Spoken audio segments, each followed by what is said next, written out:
Well, good morning, everyone. It's nice to see everybody in the morning for a change. It's another beautiful day here in Napa Valley, and happy Mother's Day to all the moms and to all the children. I hope Todd's picked a really great recipe for all the spouses and children to make for the moms today. So it's going to be delicious, and it's going to be relatively easy. You can see it is just spectacular here in Napa Valley today. With the live view, 72 degrees already at 10 a.m. My goodness, it's going to be a warm one, but super pretty out at the ranch. You can see the progress we're making in the vineyard. Pretty exciting way to kick off the day. And it's Moscato Day. It's International Moscato Day. So we're drinking kind of one of the perfect wines today, which would be the Napa Valley Estate Moscato, which, if we're going to drink a little wine at 10 a.m., it's probably good to be the Moscato because it's a little lighter in alcohol. It's only about 11%. So, it'll ease us through the day a little bit more gently, starting with the Moscato. And be sure to post, Happy Moscato Day online when you're posting your beautiful pictures of your pancakes or your Dutch babies, I should say. And whatever else you're doing for the day. So, Moscato is kind of special to us. It's not grown by a lot of people in Napa Valley. It's pretty unique to be growing Moscato in Napa Valley. And the reason that we grow Moscato in Napa Valley is the Scally family, our founders, loved Moscato as children growing up in the south of France, picking the fruit off the vine and eating that. And they loved it. And when you eat the grapes, they really are just like the wine smells. They're so aromatic and delicious. I think all of us love being out at the ranch, getting close to harvest and picking a few of those Muscat Canelli grapes and eating them. So it's a lot of fun.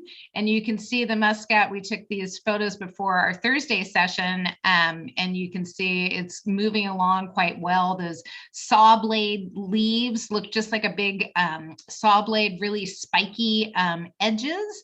That's indicative of Muscat Canelli, and it's a big entire leaf. Even young leaves are pretty large so far. So we got a little bit of frost, so it's going to be a light Moscato season. So hopefully you've got plenty in the cellar, especially as we skip that 2020 vintage. But let's jump over to Brooke. She and Todd are both in the kitchen cooking this morning. And Brooke, you've got yourself started. You want to tell us a little bit about the Muscat Canelli wine? Yeah, sure. I've got my batter going right now, so it's resting, Todd. So hopefully I did this right. But Moscato, yeah, just as Emma said, it's amazing to taste the grape and then to have it transform exactly as it tastes in the grape in the wine. With Sauvignon Blanc, when we start to ferment, we get like a lot of tropical, but we get like a lot of banana through the cellar, and we don't taste banana in that wine. So there's some other things happening during fermentation that doesn't transpire into the wine. Whereas Moscato, from the moment that you pick that grape and put it in your mouth, it tastes exactly like the wine tastes, just that orange blossom, mandarin, amazing fruit that we get. And so when we're dumping that fruit into the hopper, you can smell that blossom and that orange aroma. And then when we're fermenting it, same thing. You can always tell where the Moscato ferment is because it smells exactly like the wine. So with that, we of course we'll pick at night, as a lot of you know, because you've been on our tastings before. We do pick the fruit at night to preserve that cold. Take that cold temperature, get the grapes in cold. We need that beautiful acidity that's in the Moscato, and that picking it cold at night helps that. When the grapes come in, we do the same thing where we're going to put it through the presses. The press is going to separate the skins and the seeds from the juice, and all the juice will go to stainless steel, where we will settle it. Because as you all know by now, grape juice has pulp, just like orange juice has pulp. And so we want to settle that pulp to the bottom of the tank and rack off the clean juice. And I've always pointed out that even though this is wine, the juice that we get that we rack off is super clean, almost this clean when we start. And then we're going to put it into a nice slow ferment. This is fermented all in all in stainless steel. And we're going to control that ferment by using temperature. And I do have to say that we ferment all of our white wines at a low temperature, and low temperature could be like anywhere from 53 to 57 degrees, depending on where it is in fermentation.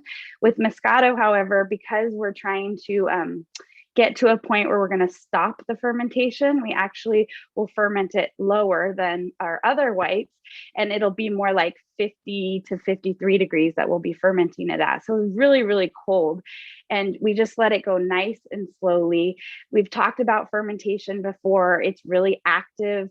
The yeast wants to eat that sugar. It wants to create alcohol and heat and carbon dioxide.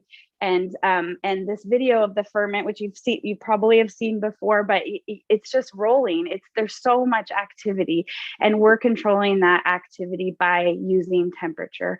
And so we don't want all those aromatics to blow off. And so that's one of the reasons why we're making sure that the Moscato is going so slow, because of these beautiful aromatics in this wine. And then what we'll do is we will be tasting every single day, every ferment. But with Moscato, we have to be really aware of the balance between acidity and sugar. And so we'll be tasting it daily. And when we start to get close, we'll even be tasting it, in the morning and the afternoon to make sure that we get the right balance between sugar and acid and flavor.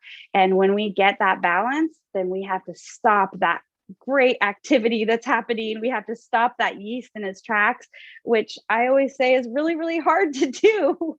So we chill it. We put it on hard chill. And I'm talking, I'll get it down to 30 degrees. So the wine will not freeze because it has alcohol in it. It'll be around 11% alcohol, and it won't freeze, but we need to stop that yeast in its tracks because we don't want it to continue to eat the sugar, because that is right where we want that balance. So it's kind of a hard wine to make. Well, I know you're always a little stressed when you're making the Moscato until you get it in the bottle, because you don't want that ferment to restart. Yeast loves sugar, and making sure you have that clean cellar, keeping it really cool. All those things are super important in making this wine. But, it's delicious, and it is the perfect brunch wine, Brooke. But as we're talking about brunch and it's Mother's Day, let's jump over to Chef Tod in the kitchen, because we need to get started on this, on these Dutch babies. Hi, everyone. Happy Mother's Day to all the mothers out there, and also the guardian angel mothers watching over us and grandmothers. Fun way to make some wonderful pancakes, a little twist. These are actually called Dutch babies, Dutch as in Deutsch in German, as they were originally brought over from the old country. And so when you think about any kind of Pennsylvania Dutch or Dutch name in there, it's not actually Danish Dutch, it's actually German. And so this is a German pancake, you might find it called as. It's kind of a cross between a thin pancake and maybe a thick crepe, if you can imagine the two of them, but they actually souffle up nicely. If you've never made them before, they're kind of fun. So that's what I wanted to take you through. There are some steps in the recipe that you can kind of plan ahead. So it's a nice leisurely thing that you can do on a morning like this. You might want to put everything all in, gather up all your ingredients. I know Brooke is doing the same thing, basically with having a blender and all of your ingredients all scaled out, measured out. I've got some fresh fruit in the form of some berries, which are beautiful right now. So if you have all that ready to go, you will want to let your batter just rest for just a little bit. And so I'm going to kind of start up that whole process here. I'll show you what I have right here. Number one, I've got 4 eggs. I happen to have our Dollar Hide chicken eggs, so they're wonderful. So I'm going to put 4 eggs into my blender. Now it's fairly simple. It's just kind of a resting part that's pretty important. And then I'm also going to put in my milk into this. And you can use 2% whole milk. If you don't want to do the dairy in this case, you could probably use like an almond milk or so if you wanted to. And then basically you're going to take some lemon zest. That's an interesting thing that's going to make it really bright and fresh.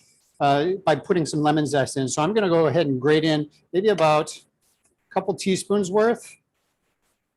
And that fragrance is really going to pick up, especially when we blend this. The idea here is going to be that I'm going to get the eggs all frothy. They are going to get airy. It will kind of enlighten them a bit. So you can imagine, by the way, my oven is preheating at 425 degrees. And I'm going to use a cast iron pan on that so that they have a chance to heat up in there. And so I have my milk, my eggs, and the lemon zest in there. Smells wonderful. So what I'm going to do is put it on the blender and let it go for about 15 seconds. So it'll be a little noisy for here for a bit, but I'm going to incorporate air into that.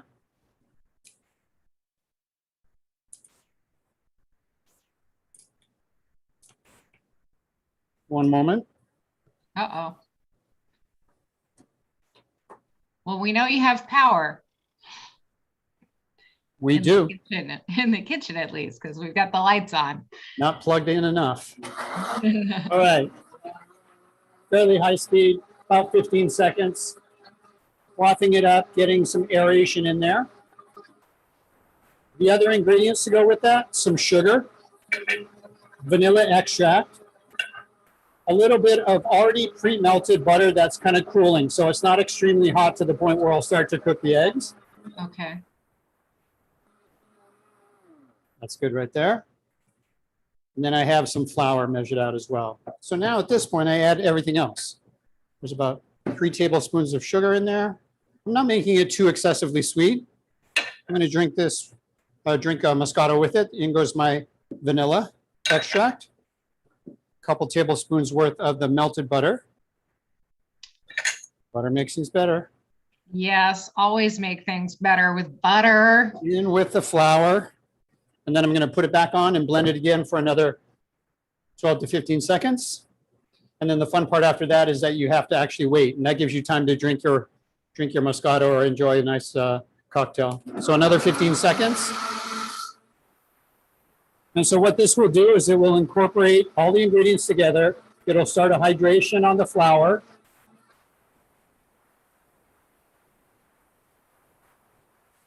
And then your batter, which looks like a thin pancake batter, will be ready to go into the pan after about 15 minutes of resting. Now, Todd, do you have the pans warming up already? Because I know that's something you do with a lot of your recipes. Since we're going to wait about 15 minutes on this batter, now is a good time to put in your pans. And I'll show you what I have that are in the oven, kind of preheating already. So as soon as this is ready, I'm just going to let it sit. And I'll just actually leave it in this blender top here inside so I can use it just to pour. And as that sits, it'll slightly thicken up just a little bit. But I do have some blueberries and raspberries. A fun thing to do is either sprinkle a little sugar on there. You might even want to think about maybe splashing a little bit of the Moscato over the top of it. You know, we've got those wonderful kind of floral fragrance and things like that. Or if it's for the kids, then you might want to just keep it plain. I do have some cubed up small chunks of butter, and I'm going to use this to go into the pans that I have. Just to show you really quick here for today.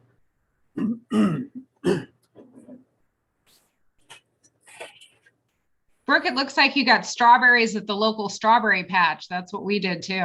Looking good. So I happen to have some cute little individual cast iron pans. I know not everyone has these, so don't feel like you need to run out and get them, especially right now today. But these are perfect for like individual ones, especially maybe for the kids. They do need to be preheated, so it's very hot. And you can see I've got it on a pan, so it's easier to work with. And so what I'm going to do is basically put some of the butter in. And now this is after you have allowed your batter to rest for that 15 minutes or so. And so what I'm going to do here is put just a small chunk of butter in each one of these. And immediately it'll start to kind of sizzle. That's fine. That's what you're looking for.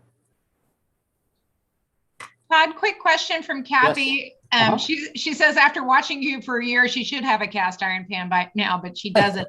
Would it work in a cast iron Dutch oven? It would, as long as the sides are not too high. If you have a really tall Dutch oven, then it's going to stop the browning process over the top. Okay. And here's the next size up one, maybe the individual one just for mom. And you can do these in as large as you want or small as you want. The thing is, if you go into a large size cast iron pan, it's not really one of those things that you can cut into wedges. It doesn't hold up that way because, again, it does souffle up and then it kind of shrinks down. All right, so I happen to have already made a batter that was resting just for sakes of time. So now that I've got my butter in there that's melted, I'm going to pour a little bit in, maybe only about halfway up into the hot pan in the butter. It's almost like making popovers. If you've ever had Yorkshire pudding, it's kind of the same idea. Oh, yeah. And everything will kind of souffle up. All right, now that we have that, I'm going to go into the oven, and it's probably going to take about 12 minutes, 10 minutes, 12 minutes. Obviously, these smaller ones will probably be done faster, maybe around 8 minutes. So Todd, question is, as you likened this to a popover, would it be better to mix your popovers in the blender too? You know, I suppose that could work. That's not necessarily a common thing that you see in the popover recipe. Yeah. It may not work quite the same. I think there's probably a lot more fat in the popovers than just that little bit of melted butter that we had there. So that might affect it just a little bit. But so now we've got time, right? They're in the oven. The small ones might take maybe about 8 minutes. The large one might take upwards 10 to 12 minutes, all depending on the size of the pan that you have. And again, your oven is about 425 degrees, so it's pretty hot. And what's going to happen is it generates steam. The steam and all that aeration that you put in there is going to really cause it to puff up and souffle. The thing about this is, though, it's going to collapse as soon as you take it out. So it's one of those that you want to be ready to serve right away. You want that dramatic effect of how it looks when it comes out. The oven's going to create that really nice browning on there, and that's why you don't want too high of a size of pan, because that'll block that air circulation and prevent that browning that you have there. So any of your fresh fruit, in fact, I also even have some of our Dollar Hide peach preserves here today. If you want something simple like that, it really goes well with our Moscato, obviously, because of those stone fruit characteristics that you pick up. And so if you wanted to have any other kind of fresh fruit that's in season, you can top that. But on its own, basically, it's a delicious cake. It's going to have a little bit of a eggy kind of a chew to it, but it's not going to be totally flat where it falls apart into nothing. So it's much more substantial than a crepe, but not quite as cakey as a pancake. So a little bit of time from now, I'll fire off another batch of these. And as soon as these are done, we'll see what they look like. So I think that Brooke is having a little bit of a boozy lunch. And I saw you also had your Dollar Hide brandy out, which is a lot of fun. So let's hop over to Brooke and see what she's doing with her boozy lunch brandy. And Brooke, maybe tell us a little bit about this brandy. Yeah, so this was a fun project that we started a couple of years ago, and we decided to try to make a spirit out of Moscato because you have all those amazing aromatics. So what we did was we took some of the Moscato and we fermented it completely dry. So we let that yeast eat all of the sugar, and we held that aside, and we actually sent it out to a distiller and had them distill that Moscato wine, which obviously came into spirits, but you still had all this beautiful aromatics from the Moscato grape. And then we cut the spirit with Moscato wine that was finished in the normal style that we normally do. So what you get is this beautiful spirit that has that Moscato aroma and flavor profile, but and a little bit of sweetness in there as well from the Moscato wine. And it's fantastic, just pour it over ice, or you can make a little cocktail out of it. We have a lot of cocktails listed on our website that local bartenders have made, mixologists around, and it's just fantastic. So you also can make some cool little spritzers from our Moscato wine as well. So I tried a little bit of both today. Well, that looks like a lot of fun. It looks like you made Joel's from Charlie Palmer Steaks cocktail, which is always fun. I love the elder cucumber one from Cole's Chop House. We'll have to see what Chef Todd's favorites are too with that. But the brandy is really fun, and it's it's not aged in oak, and it's more like a craft spirit. It's just a very pretty and delicate spirit. So if you have an opportunity to pick up a bottle of that, please do enjoy it with the boozy cocktails. Or We've also done just a little bit of vodka with the Moscato wine and made a Moscatini, which is super fun. Or you can have it with a little orange juice. Why not? Another great addition. Chef Tod, we had a question here on if you could make the batter ahead of time, more than the 15 minutes ahead of time from Marina. Yes, you can. You can make it up ahead of time. It will continue to thicken a little bit. So just maybe prior to, let's say maybe it's 2 hours later, you want to make sure that it's still pourable. It can pour easily. So if you need to thin it down, just maybe add either a little bit of water or just a touch more milk, just to kind of loosen it back up again. So it is something that you can probably plan up ahead of time. The idea is that though, as you aerate it, you want those bubbles to kind of stay intact in there. So the resting part of it is really so that the flour can kind of absorb just a bit. If you let it go too long, then you lose a lot of your aeration. You lose a lot of that bubble. So I wouldn't want to let it go too much longer than that though.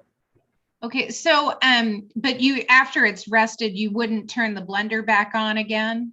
You could do that as well. You could just blast it really quick for maybe about 10 seconds and then go ahead and pour it in. That's another one that you can do to kind of get that last minute aeration. But the main thing is the resting part of it is kind of absorbing the flour, allowing the flour starch granules to kind of like absorb a little bit in that. Yeah. All right, well, great tips there. Sure. I know we're all going to enjoy this breakfast. Any other cocktails or items that you feel like we should be serving this morning or pulling out? I think that the honey dripper is a fun one. I really like elderflower. If you've ever had Saint Germain, it's a wonderful liqueur made based on elderflower blossoms. I actually kind of pick up a lot of those same kind of flowery smells in the Moscato and as well in the Andrew Jackson Dollar Hyde Spirit of Saint Supri brandy. So a lot of times you could either opt out and just use the brandy itself or add a little splash of the Saint Germain in there as well, you know, with a little simple syrup, some lemon juice in there, kind of like cut through some of the sweetness with some tart, and then having some of our brandy in there or the Moscato in there would be really delicious. The honey dripper.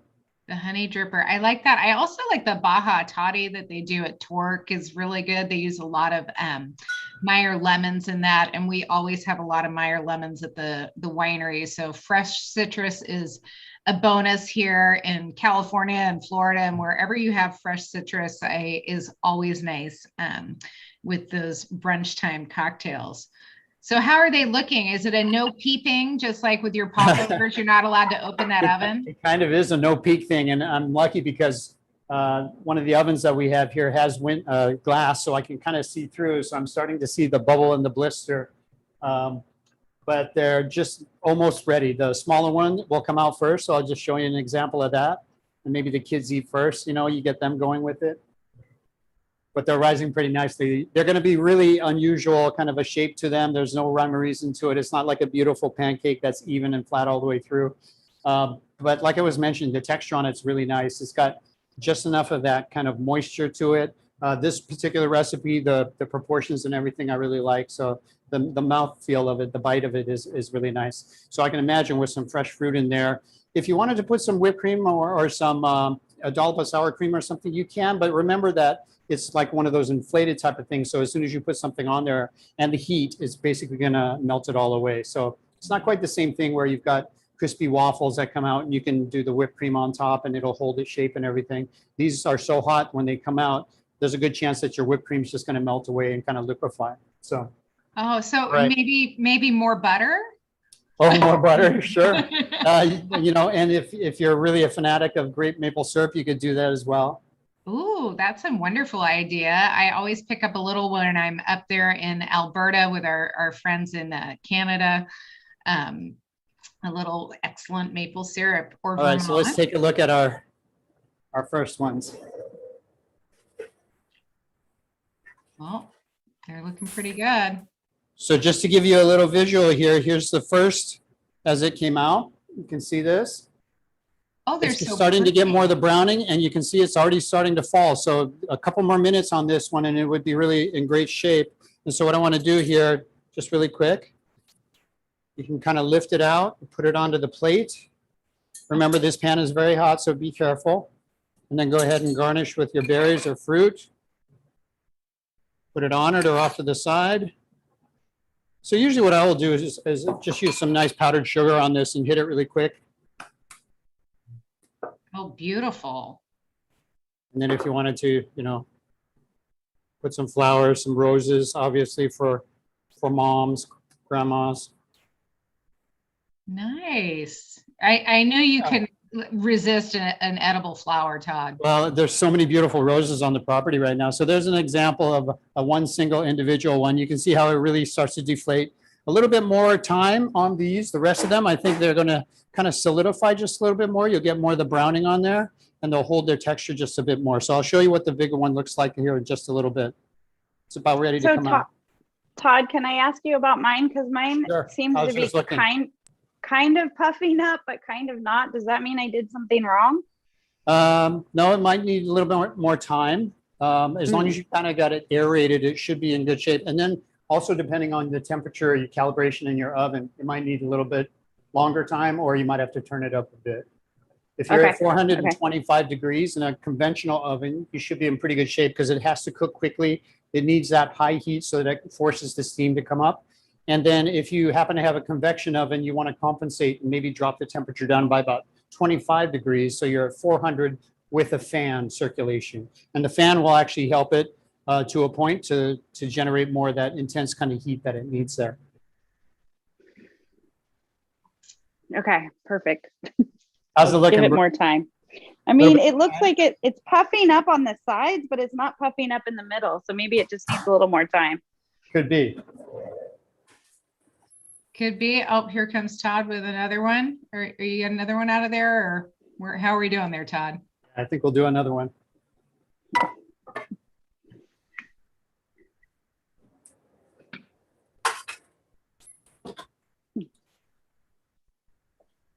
There's a nice one there. Oh, beautiful. Looks beautiful. Oh, they're so pretty. And I guess you could serve it in the cast iron if you wanted to. It's just kind of hot and really rustic in that style. But why not? Just dress it up. And again, your powdered sugar.